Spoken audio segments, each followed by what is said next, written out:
Day restoration. Just going to be multiple parts here. We're in the process of taking these capacitors out right now.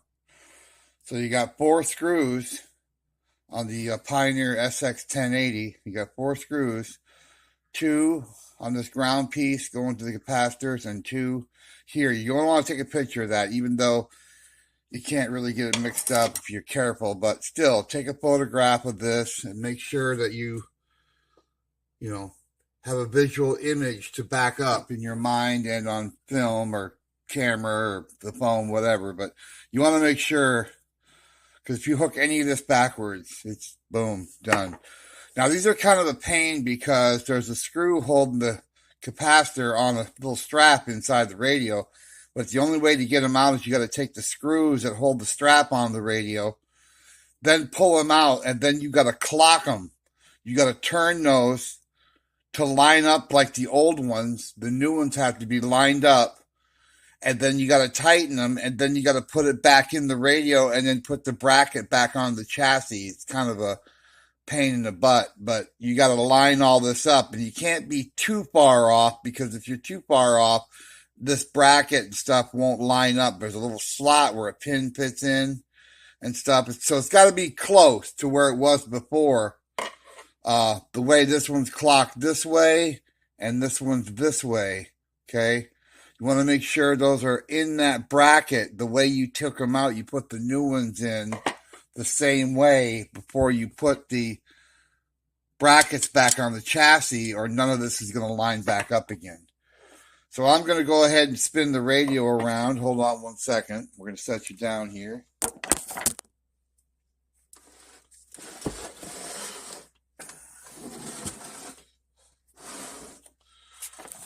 All right. Now, you can see down in here, there's see if I can get the light in there. There's a strap holding, it's almost impossible to get a light in there. Way down in there, you can see an ear, the strap holding those cans on. You can't get to them.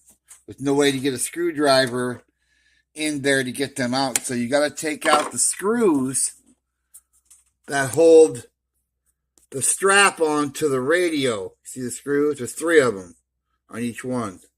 Take them out, and then the cans will come out, and then you got to line them up with the new cans and then put them back in. So we're going to do that now, and then we will be back. We're back. Back to the Pioneer SX-1080. Let's go through a few things here. Now, on these cans, we're talking about the strap on the bottom. There's 3 screws.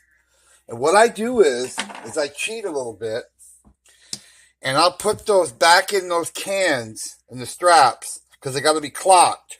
Okay? I'll put a little bit of super lube on there, strap, and I'll tighten the strap as tight as I can, but yet this will still turn barely in the bracket, because you can't get at the bracket screws after it's in. And I'll drop it in. I'll line it up underneath the screws.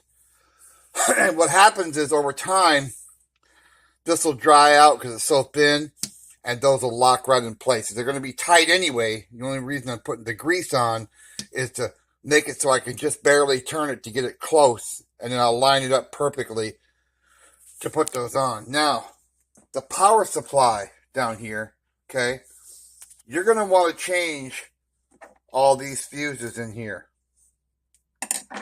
even if they're good.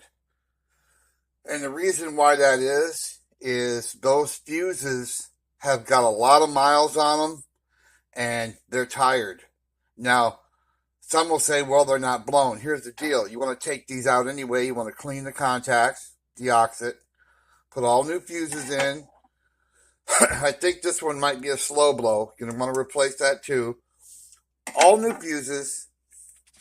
I put 2 new caps in here and cleaned all the dust off the chassis for the most part. I got a little bit more dust back here to clean up. And then I got to clean the top of this transformer, which I'm going to take some WD-40 on a rag and get all that rust off there and get it all cleaned up. Once you get all that done, the radio should run. If it doesn't run, then you're going to want to start checking the voltages on this power supply and making sure everything's okay. I checked these capacitors. They're fine. I'm not going to change them.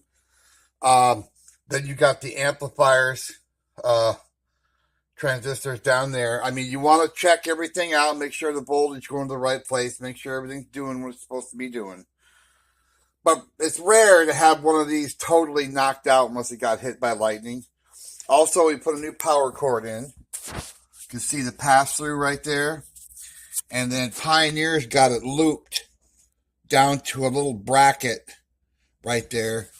And then it goes up and gets soldered on right there. The two connections. So pay attention to that. I kind of got a cold, so I'm breathing kind of funny. I got kind of a cold today.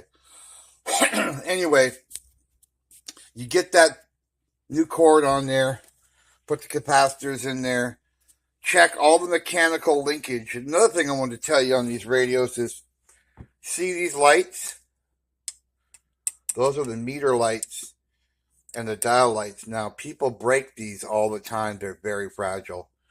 You have to squeeze them together.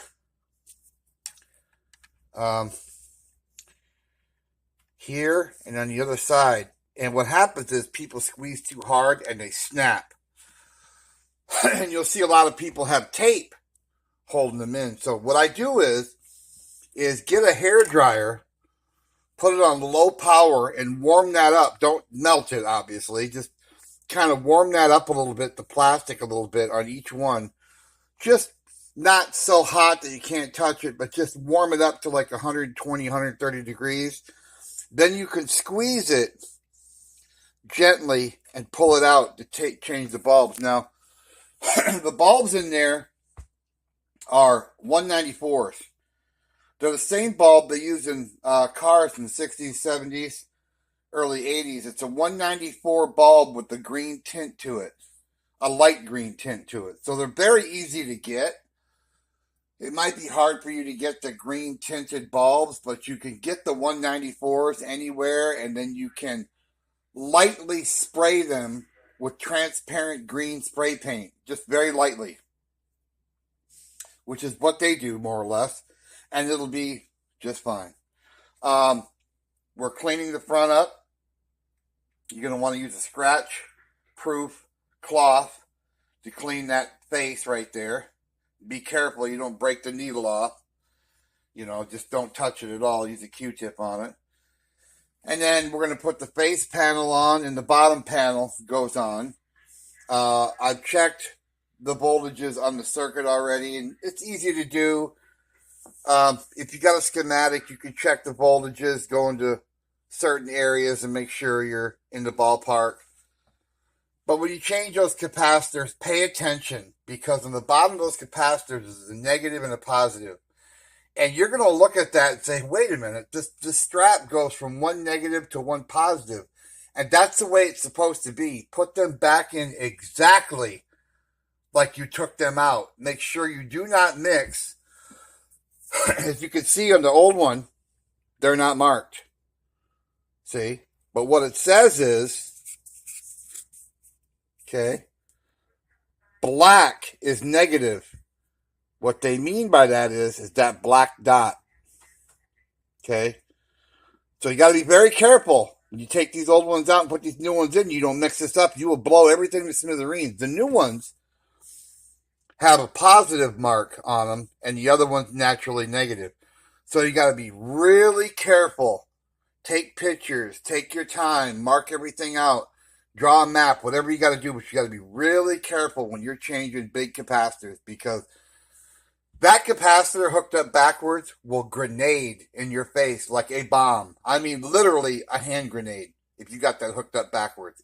It can literally blow up in your face, and the chemicals inside there get in your eyes, and you could go blind. So it's a serious matter. You got to be very, very, very careful hooking these up. And don't, you plug this in, you could do it on a Variac, or you could do it a quick in and out with the radio on the plug-in like I've talked about before.